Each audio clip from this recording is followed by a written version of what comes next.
As long as America doesn't pull out of this region or recognize Iran's existence, Iran will keep dragging the US into a quagmire of war through its proxy groups and cheap but effective drones and missiles. Iran's goal isn't to defeat America outright in battle, but to wear them down with such an expensive and exhausting war that they're eventually forced to go home. That's why right now, Iran is making major trade routes in the area unsafe, holding the global economy hostage, while at the same time, missile and drone attacks are hitting the Gulf countries. The economies of these countries are completely paralyzed. Iran's current strategy is to spread the impact of the war throughout the Gulf countries. Iran will keep attacking the Gulf region until the US withdraws from this war. So here's a serious question. Will the Gulf countries just sit quietly while Iran keeps attacking? Or will they shift from defense to offense against Iran? Folks, welcome. Today in this series, we're going to have a special discussion about what's really going on with the Gulf countries right now. The situation looks even more complicated now. The first possibility is an endless war where neither the US achieves a complete victory nor Iran backs down. Iran will keep using its thousands of sleeper cells and drones to carry out small, continuous attacks on the oil infrastructure in Saudi Arabia and the UAE. This will keep oil prices unstable in the global market and raise doubts about the security guarantees the US provides to Arab countries. The second possibility is increased pressure on the US. Arab nations might push the US to pull its military bases out of their land or to directly negotiate with Iran. They will give it. Because for America, this might be just a foreign mission, but for the Arab countries, it's like a fire burning right in their own backyard. The more Iran stirs up trouble in the region, the more America's image as a global power gets tarnished. In the end, the goal of this strategy could either be a respectful exit for America or a major regional agreement. The invisible war Iran is waging aims to leave America financially broke and mentally shattered. If America can't break Iran's asymmetric trap, then it will have to face the same fate as Afghanistan and, like in Vietnam, the US might have to leave the Middle East after suffering huge military and economic losses. The outcome of this war won't come from one big bomb going off, but only after America has completely drained its resources and means. America is so deeply trapped in the cycle Iran has created that fighting or quitting this war will both end up being extremely costly. Israel's dirty game has made its role in this major Middle East conflict the most significant and controversial.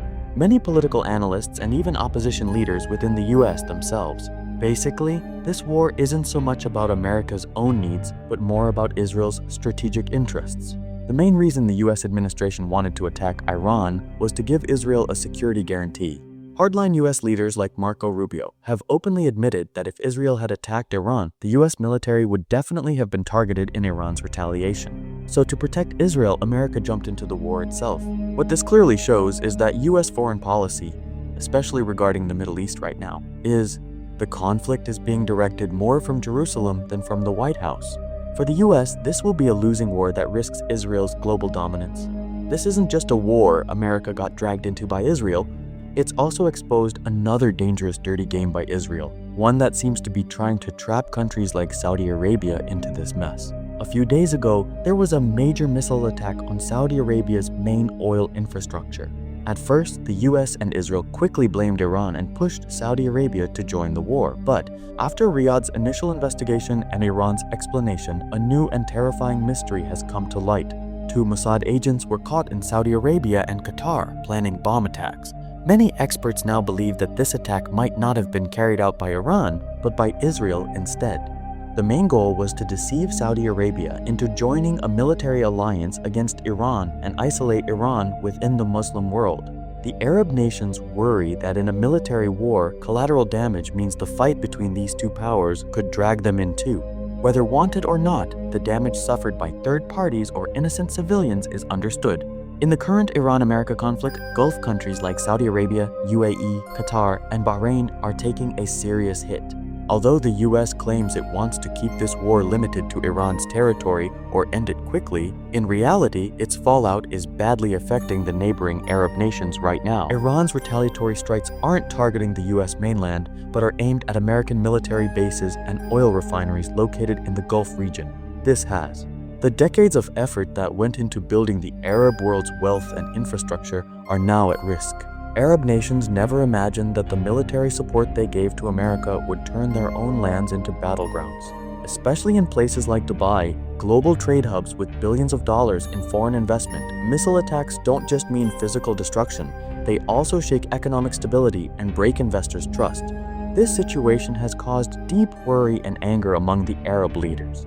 Right now, they're realizing that when the US stirs up trouble in Iran for its own interests, the fallout ends up hitting the Gulf countries. Saudi Arabia and the UAE have spent billions over the years hoping for American protection, but in times of crisis, their defense systems haven't fully stopped Iranian missiles from landing on their own soil. The main point is, these countries are having to spend millions on missiles just to take down $20,000 drones.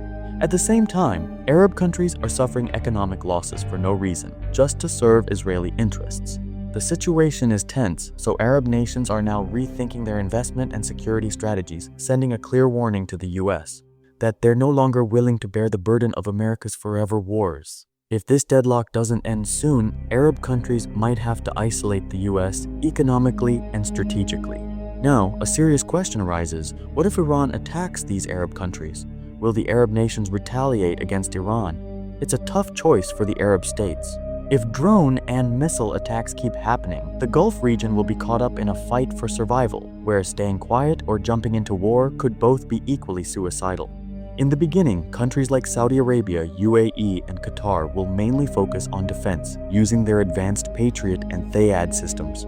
Their top priority will be protecting their oil wells, refineries, and civilian areas. But if the attacks cross the line and cause major human casualties, it's unlikely these nations will just sit back silently. Although they will push the US and Israel to crush proxy groups like Yemen's Houthis or Iraqi rebels before directly attacking Iran, the main reason Gulf countries don't want a direct war with Iran is that they have nothing left to lose against Iran. But even minor damage to their own lands would destroy their entire ecosystem. So, Gulf countries will avoid direct military clashes until the very end. Their main goal isn't just to take down Iran, but to protect their own economic interests. The empire needs to be maintained, because they know that even if the fire starts in Iran, its flames can burn down the Gulf countries. The ongoing war in the Middle East hasn't just caused military destruction, it has also put decades of economic progress in Arab nations at risk. In just the first week of the war, Gulf countries have already suffered irreparable collateral damage. With the Strait of Hormuz closed, Gulf countries can't export oil and gas, and their tourism industries have been devastated. Airlines like Emirates and Qatar Airways, which are global players, have been hit hard.